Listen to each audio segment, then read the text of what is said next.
Bonjour et bienvenue pour une nouvelle vidéo, cette fois-ci pour vous présenter la figurine numéro 105 de la collection Marvel Eagle Moss issue des films, avec le personnage de Iron Man, avec sa tenue de voyageur du futur, voilà. Alors après je sais pas comment il l'appelle réellement, mais bon voilà c'est la tenue qu'il met pour pouvoir voyager dans le temps, enfin voyager plutôt dans le passé que dans le futur, voyager dans le temps avec la machine qu'il avait inventée, avec comment il s'appelle, Hulk, voilà, David Banner. Voilà, donc personnage issu du film de Avenger Endgame, film que j'avais moins aimé que le précédent.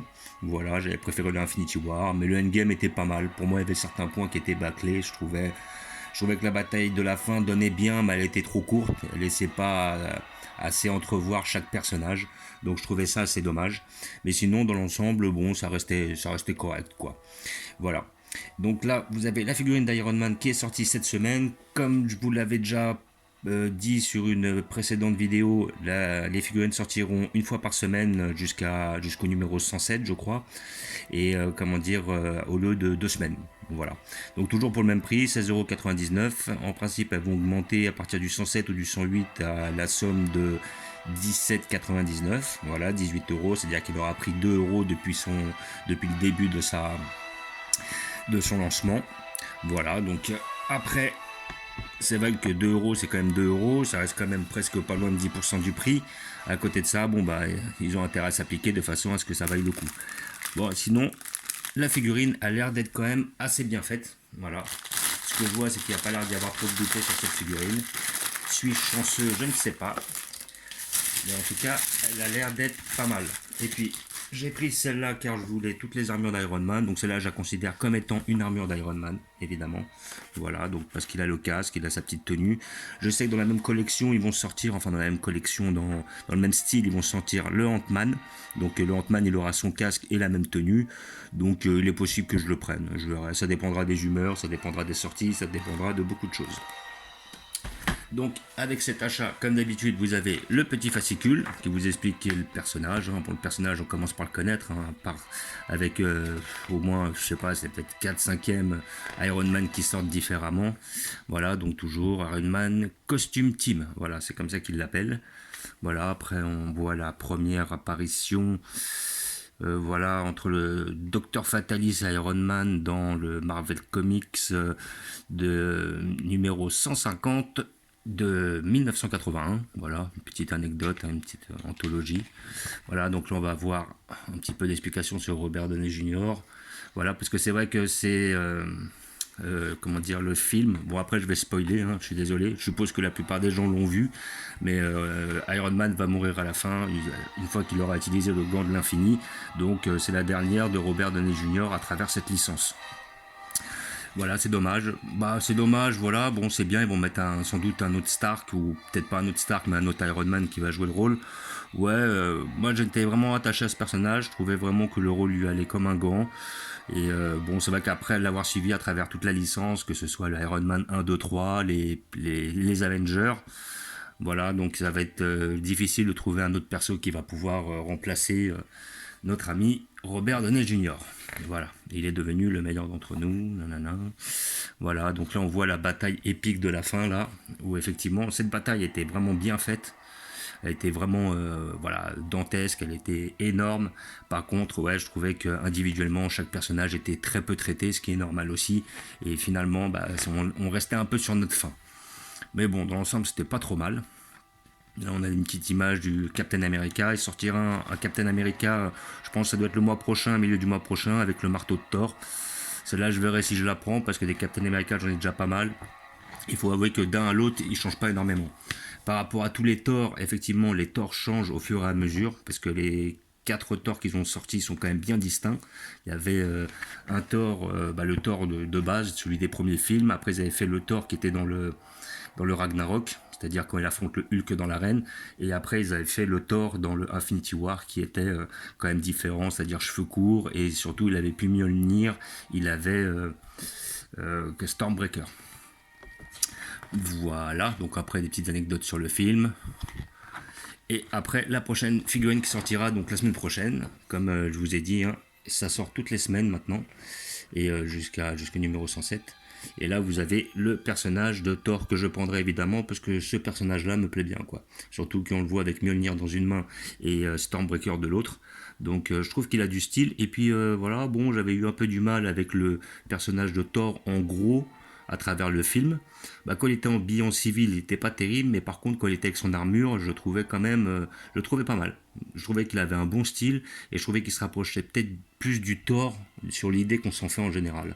Voilà, c'est-à-dire plutôt un côté viking, on va dire. Voilà.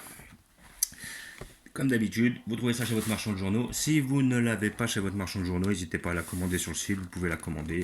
Vous pourrez l'avoir pour la somme de voilà, 16,99 €.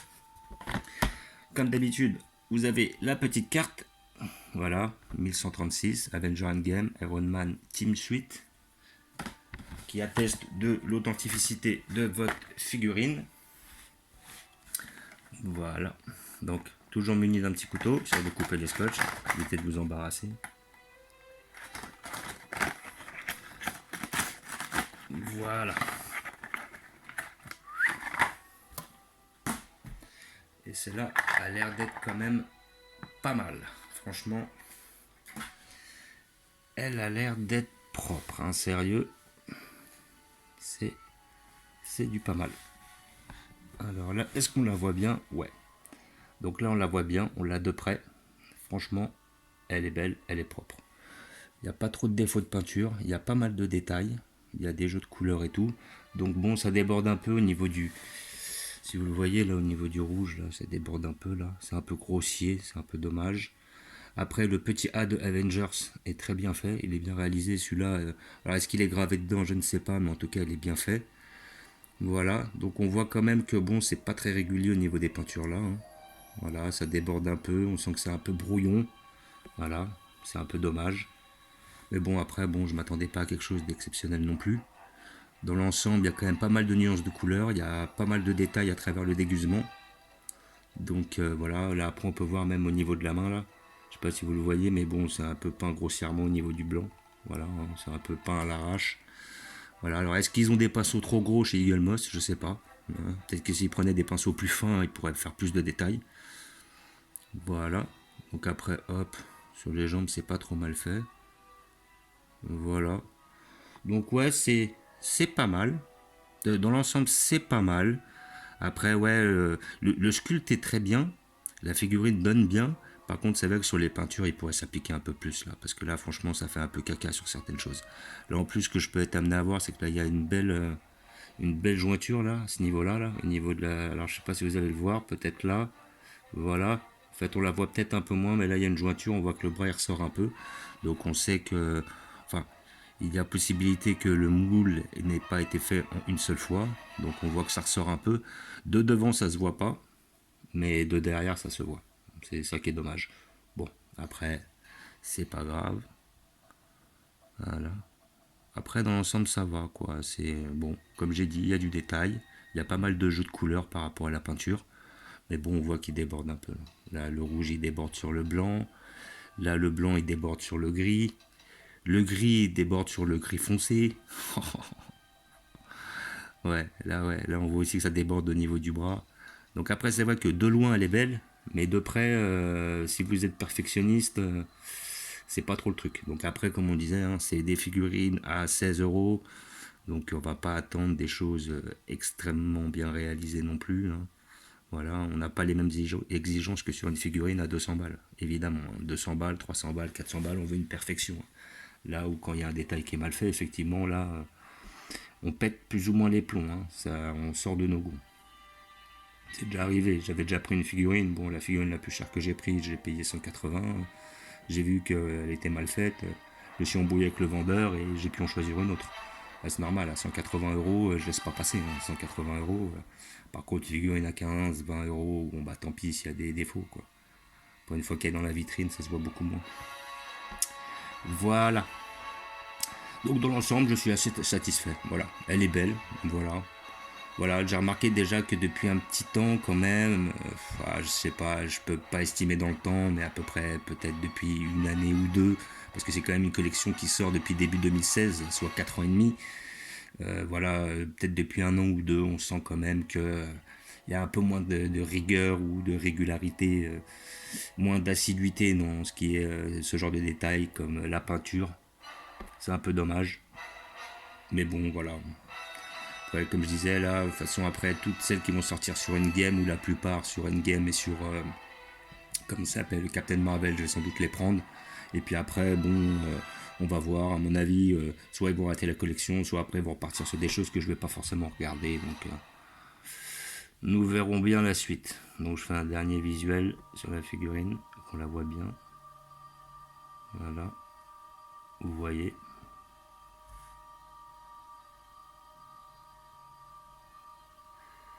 Comme je tenais à voir toutes les armures d'Iron Man. Voilà.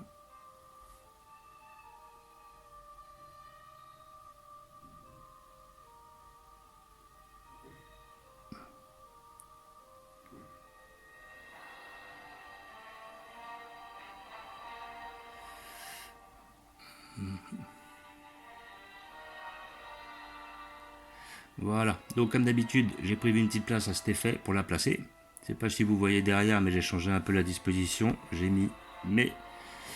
surélevé, là comme vous pouvez le voir, mes figurines de chez Marvel Panini, derrière. Et après, devant, j'ai mis toutes mes DC, juste ici devant. Et j'attends prochainement 4 DC. Donc après, je vous ferai les vidéos, tout ça. Il y en a une de Flash, une de Cyborg, une de Catwoman et une de... Le dernier qui manque, Aquaman. Donc comme ça, comme j'ai déjà le Superman et la Wonder Woman, c'est-à-dire que j'aurai toutes les DC du film DC Légende là. Et voilà, et puis j'aurai les principaux personnages de l'univers Batman qui me plaisent. Entre autres, avec le Batman, le Joker, l'Harley Quinn, le Double Face et le Bane. Voilà, et du coup, les bustes Marvel qui étaient à cet emplacement-là sont descendus en dessous. Et je vous ferai un petit visu. Donc je vais vous montrer où je vais la placer.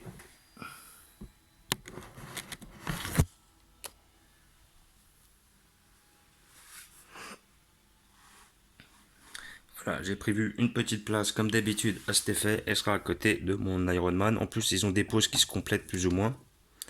Voilà, voilà. Hop, vous pouvez voir. Hop, j'aurai le Iron Man d'un côté. Je vais essayer de les mettre assez, parce qu'ils ont des poses similaires, mais qui sont, comment dire,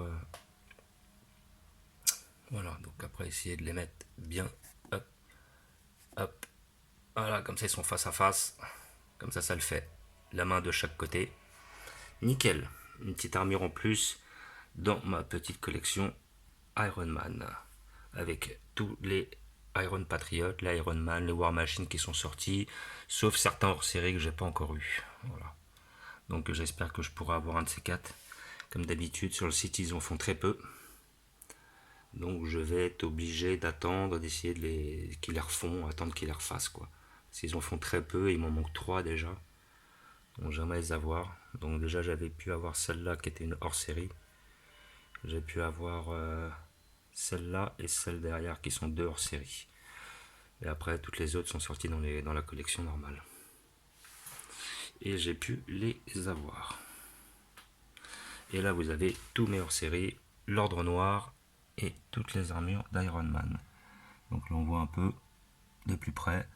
Voilà, de loin ça fait le taf, hein. Sincèrement de loin ça fait le taf. Après vraiment si vous êtes regardant, vous commencez à regarder de près, vous allez voir quand même que c'est un peu grossier, hein. Mais bon, voilà quoi. Moi personnellement je sais que je ferais pas mieux, donc je vais pas trop parler. Mais voilà, sinon dans l'ensemble, elle fait le taf, elle est pas trop mal. Donc voilà, là comme vous pouvez voir, hein, j'ai toujours les mêmes figurines. Celles sur Doctor Strange, Black Panther, les Gardiens de la Galaxie, Ant-Man, les principaux Avengers et certains personnages principaux du film Captain Marvel. Voilà, collection Predator et Alien. J'ai vu justement dans la collection Alien, là ils ont sorti un beau, comment dire, alors c'est pas le facehugger, mais c'est le Chasebuster, c'est-à-dire le alien qui sort du corps de l'individu juste après que le facehugger ait justement fécondé entre guillemets l'hôte. Et celle-là, bon, j'attendrai qu'elle baisse, elle est à 115, mais bon, j'arriverai peut-être à la trouver le jour où ils feront 50%, peut-être que je la prendrai. Ça pourrait être intéressant. Voilà, donc après, là, j'ai surélevé aussi ces figurines-là. Comme ça fait mon petit univers de Thor plus mes persos secondaires des Gardiens de la Galaxie juste derrière. Là, comme vous pouvez voir, j'ai mis mes figurines Panini surélevées derrière. Plus devant, j'ai tous mes d'ici. Et mes bustes ont fini ici. Voilà, comme ça, hop, je les ai plus en valeur. C'est nickel. Voilà, donc, comme d'habitude, je vous remercie d'avoir regardé. Je vous dis à bientôt. N'hésitez pas à vous abonner ou à mettre des pouces. Et je vous dis ciao.